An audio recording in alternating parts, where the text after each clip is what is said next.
Hola, bienvenidas y bienvenidos al primer módulo del curso Fact-Checking en tiempos de pandemia. Vamos a arrancar un poco con la historia del fact-checking y contestar la pregunta, ¿qué es el fact-checking o la verificación? Creo que muchos se lo preguntaron antes de entrar al curso o muchos ya tenían un poco de algunos conocimientos frente a esta metodología. Les cuento que es una metodología de periodismo que consiste en la recopilación de datos y el contraste de estos con distintas variables e indicadores para verificar las afirmaciones de los políticos. El fact-checking es volver a los orígenes, verificar algo que debemos hacer en nuestro ejercicio periodístico, pero aquí hemos establecido unas reglas, una metodología para hacerlo dependiendo de cada organización con un orden y con una metodología. ¿Y qué intentamos con el fact-checking? Pues intentamos dar a los ciudadanos más elementos para comprender la realidad y hacer un análisis crítico de lo que sucede.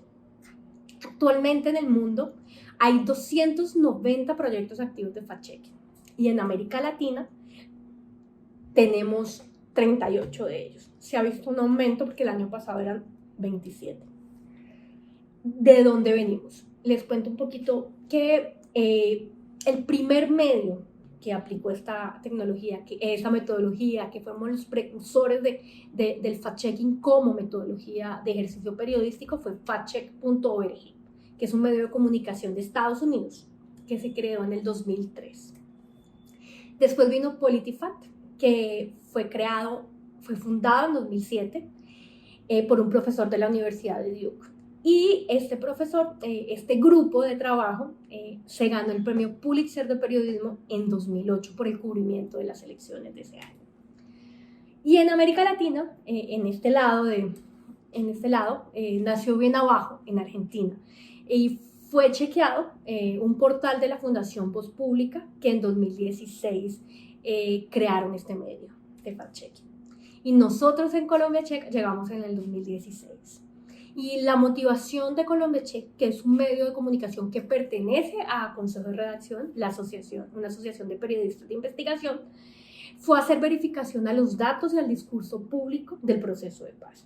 Y luego de esto, pues hemos seguido verificando desde las elecciones diferentes, presidenciales, las legislativas, las regionales, y hemos seguido como siguiéndole la pista al discurso público, a lo que dicen los políticos, y también hemos seguido pues verificando todas las desinformaciones que se han movido, desde casos como los paros y hasta en este momento la pandemia. En Colombia Check aplicamos el código de principios del International Fact-Checking Network. Somos signatarios, y ese código de principios, para tener ese sellito de calidad que ustedes ven acá, ese sellito que nos certifica como fact-checkers, que seguimos una metodología como verificadores y hacemos parte de esa alianza de medios, de ese conglomerado de medios dedicados al fact-checking en el mundo, pues se da con unos compromisos. Y el primero de ellos es un compromiso con el no partidismo y la equidad. O sea, aquí verificamos a todos por igual, no estamos pendientes si solo verificamos a los conservadores, a los liberales, al uribismo, al petrismo, no, todos se les verifica. El segundo es un compromiso con la transparencia de las fuentes. No usamos fuentes anónimas, excepto pues, que sea por seguridad de alguna de ellas. Y tenemos que proporcionar la mayor cantidad de detalles del proceso de verificación. Y también, un tercero, es el compromiso con la transparencia de nuestra organización. Nosotros en nuestro portal tenemos quiénes nos financian. El cuarto es un compromiso con la transparencia de la metodología. Ahí ampliamos un poquito. Tenemos que contar el paso a paso de las verificaciones, que es lo que voy a explicarles ahorita más adelante, cuál es nuestra metodología. Y un compromiso con una política de corrección abierta y honesta. No es que borremos la nota y se desapareció del home y ya con eso aclaramos. No, si hay que hacer una aclaración, tiene que ser con una política que tenemos. Y pues ahora sí entremos en materia, entremos un poquito a conocer los paso a paso del chequeo del discurso público. Aquí vemos un poco la metodología y lo primero que hacemos es, paso 1, seleccionamos una frase del ámbito público. Consultamos después al autor de esa frase. Es importante consultarla para hacerle preguntas como ustedes esos datos que está dando ahí los basa en qué, en las que estudio, de dónde sacó esa información, cuál es el contexto de esa frase que usted está haciendo. Hacerle varias preguntas a ese autor de la frase. Luego, confrontamos la información que tenemos ahí que da esa persona y los datos de las frases con fuentes oficiales y confiables. Entonces vamos a las diferentes fuentes oficiales.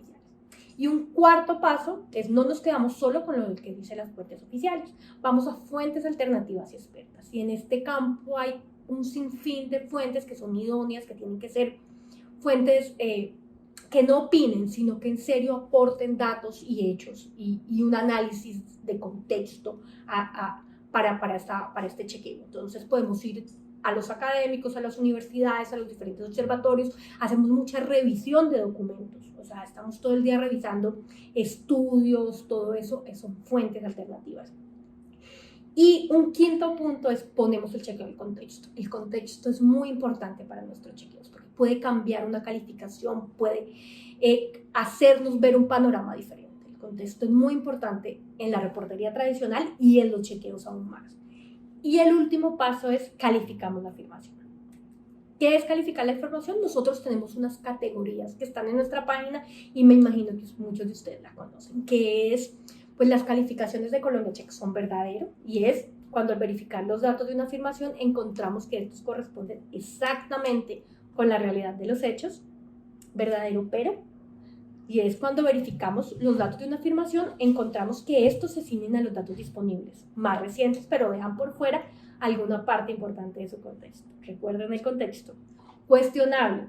Cuando al verificar los datos de una afirmación, encontramos que estos se ciñen a los datos disponibles más recientes, pero se usan para llegar a una conclusión errónea. O no existe un consenso de cuál es la interpretación correcta. También cuando se mezclan datos falsos y verdaderos para llegar a una conclusión bien manipuladita. Y falso es cuando pues definitivamente verificamos los datos de la afirmación y estos son contrarios a la realidad de los hechos. Inchequeable es cuando pues no encontramos que no hay datos confiables para determinar la veracidad de esa afirmación. Esas son nuestras categorías. Hay un no muy grande que les quiero explicar y es lo que no chequeamos. Entonces, es necesario aclarar que no chequeamos enunciados de compromisos a menos que estén soportados en datos cuya veracidad pueda verificarse. No chequeamos afirmaciones de carácter religioso, no le vamos a verificar si Dios existe o si la Virgen de Chiquinquirá existe, no. No chequeamos denuncias de corrupción, de eso se ocupan las autoridades. Y no se chequean opiniones, pero tampoco nosotros en nuestros chequeos emitiremos opiniones. Y no calificamos a la persona, sino a la frase. Y por último, no verificamos afirmaciones realizadas en ámbitos privados. Entonces vamos a ver que muchas de nuestras verificaciones, ¿de dónde salen? Salen del Twitter, salen de un documento público, salen de un boletín de prensa, salen de un medio de una entrevista en un medio de comunicación o en un acto público. Como un discurso de Duque el 7 de agosto, un discurso del presidente el 20 de julio, el presidente, hemos verificado como discurso de el expresidente del Congreso, Ernesto Macías, entonces vemos de ahí, vamos sacando las afirmaciones. Vamos a hacer un ejemplo práctico. Entonces vamos a verificar a quién. Aquí vemos a Andrés Pastrana. Esta es una verificación que hicimos y en este momento la traigo, hace el año pasado, pero la traigo a colación porque creo que tiene coyuntura y recientemente hicimos una verificación similar de ese tema. Entonces, Andrés Pastrana, hicimos un chequeo múltiple, que es cuando la afirmación es muy larga y se divide en varias calificaciones que encontramos.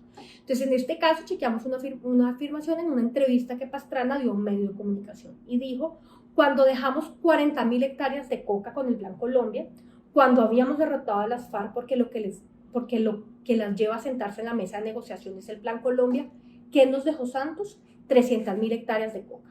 Entonces vamos a ver primero, separemos por parte, ¿cuáles son los datos a verificar acá? 1. Cuando dejamos 40.000 hectáreas de coca con el Plan Colombia. Verificación 1. Verificación 2. ¿Qué nos dejó Santos? 300.000 hectáreas de coca. Entonces, ¿qué entramos a ver? ¿Qué hacemos? Consultamos a Pastrana. A Pastrana lo consultamos primero, yo le escribí al WhatsApp, le escribí, le dije, y lo llamé, pero no me contestó. Después de insistirle varias veces, me contestó el WhatsApp, le había enviado varias preguntas y me dijo que me comunicara con la secretaria.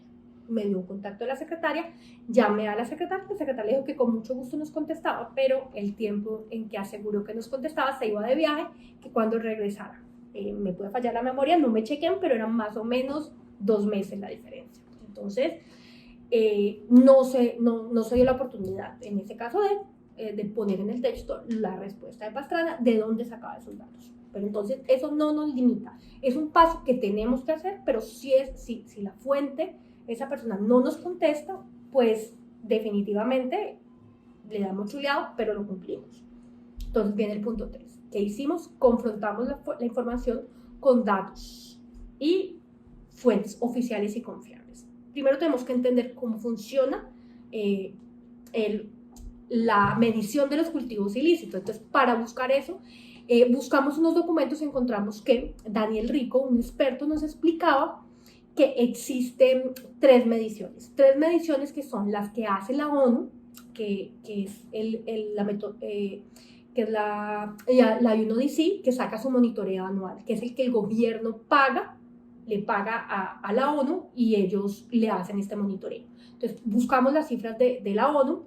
En el otro lado están los Estados Unidos, una agencia que tiene un monitoreo cada año también, que hace un monitoreo, entonces buscamos las cifras. Y ahí buscamos en los informes de la ONU y en varios de los informes del Departamento de Estado de Estados Unidos, logramos encontrar algunas de las cifras. Y luego encontramos algo más en la academia, que fue, profesor, hizo un gráfico de los dos comparativos. Entonces, vemos este gráfico y vemos cómo se ven las cifras de la ONU y las cifras de Estados Unidos. Al revisar estas cifras, mírenlas aquí, podemos encontrar perfectamente que ningún año fueron 40.000 cultivos, 40.000 hectáreas de cultivos de coca, ni en las cifras de la ONU, ni en las cifras de Estados Unidos. Y el gobierno Santos tampoco dejó 300.000 hectáreas, ni Estados Unidos, que es la cifra más alta de cultivos, quienes dan la cifra más alta de cultivos, llegó a decir eso. Estados Unidos la ubicaba en más de 200.000, casi 100.000 de diferencia entre lo que dijo Andrés Pastrana.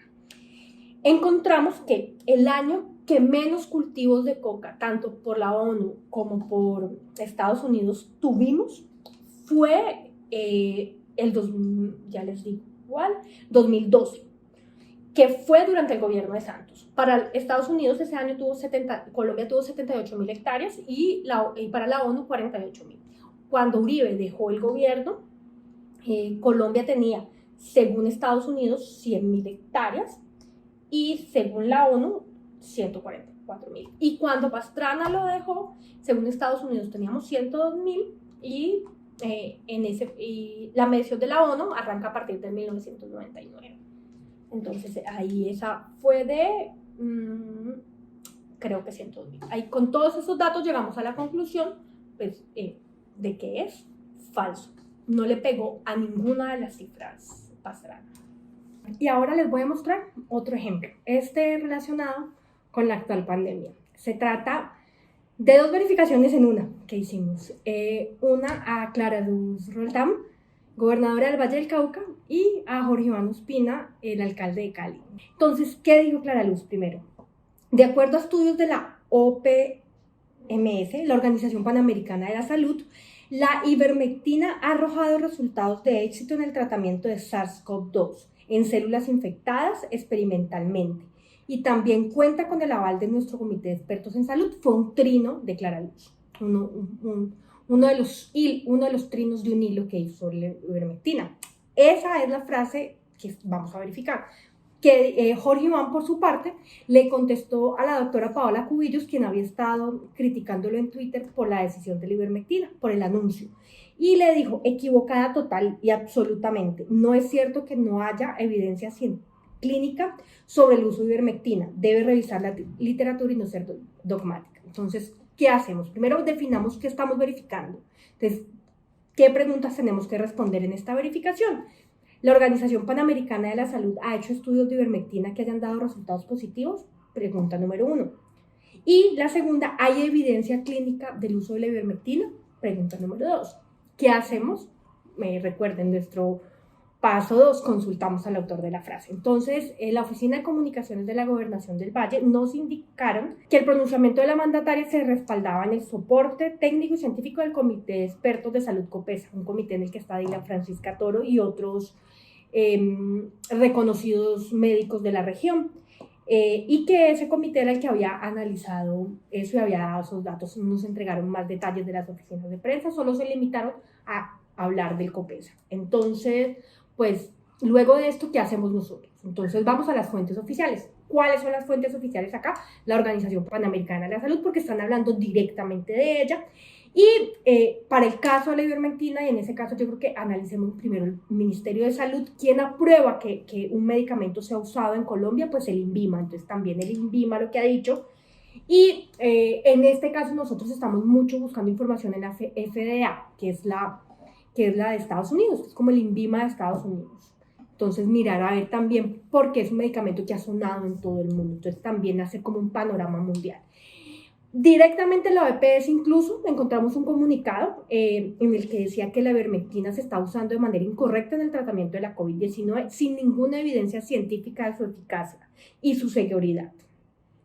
Y en ese boletín explicaba la OPS que ellos habían realizado una compilación de una base de datos de evidencia de posibles terapias para la COVID-19 y realizaron una revisión rápida de todos los estudios humanos in vitro, o sea, en laboratorio, in vivo, que quiere decir clínicos, de COVID-19 publicados de enero a mayo del 2020. Esta revisión concluyó que los estudios de ivermectina presentan un riesgo elevado de sesgo, muy poca certeza de la evidencia y que la evidencia que existe es insuficiente para llegar a una conclusión sobre sus beneficios. También vimos los comunicados del Ministerio de Salud, del Ministro de Salud de un trino. El INVIMA también sacó un comunicado diciendo que solamente estaba aprobado para hacer una investigación, para hacer un estudio que era pues, un centro de investigaciones de acá de Cali. ¿Y cuál es el otro paso? Pues consultamos también con fuentes alternativas y expertas. Entonces, pues a las declaraciones de epidemiólogos o de la doctora a la que le contestó Spina Paola, también hablamos con el profesor de la Facultad de Medicina y director del Grupo de Biología Molecular de Virus de la Universidad Nacional de Colombia, Orlando Acosta, quien nos dijo que desde el punto de vista científico, farmacológico, lo que se llama la farmacocinética, uno no encuentra de manera científica un uso plausible, lógico para humanos de la ivermectina con base en las concentraciones usadas en células como las que se usaron en el experimento conocido hace algunos meses y que se hizo en Australia, en un laboratorio y en células del riñón del mono verde africano. Entonces, vamos uniendo toda esa evidencia, hablamos también con otros médicos, la ASIN, que es la Asociación Colombiana de Infectología, y otras asociaciones médicas también sacaron comunicados. Entonces, todos esos elementos los unimos para llegar a una calificación. Todos estos elementos de toda la revisión que hicimos hacen parte del contexto. También el contexto es importante que expliquemos, entender qué es la evidencia científica. Revisamos otras declaraciones de Ospina y de Roldán y qué se está hablando de la ivermectina en el mundo, porque ellos también hablaban que es que se estaba haciendo como en Guayaquil. Entonces consultamos a unos médicos en Guayaquil, revisamos información de medios de comunicación serios en Guayaquil y todo eso lo analizamos, lo unimos como armando un rompecabezas, digo yo, y así llegamos a la conclusión de que las frases que estamos verificando son falsas. O sea, no estamos verificando si la ivermectina sirve o no sirve, estamos verificando las declaraciones de gobernadora y alcalde sobre los estudios clínicos y sobre los supuestos estudios que la Organización Panamericana de la Salud había hecho. Entonces queda falso. Como la senadora cometió ese error en esas cifras, pues calificamos su afirmación de cuestionable. Esos son los dos ejemplos que les queríamos terminar. Espero que hayan entendido bien que no se verifica y que sí se puede verificar en discurso público. Y recuerden algo, parte de la importancia de verificación está en analizar los detalles. Y por esos detalles quiero dejarles como un mensaje. En una de las partes de este video les doy más pistas. En la primera parte en la historia del fact-checking hay un dato que no es preciso. Y eso se podrían dar cuenta cuando hagan la lectura de la historia del fact-checking, que hay una fecha que no coincide. Así que acuérdense, verifiquen, incluso verifíquenme a mí. Chao.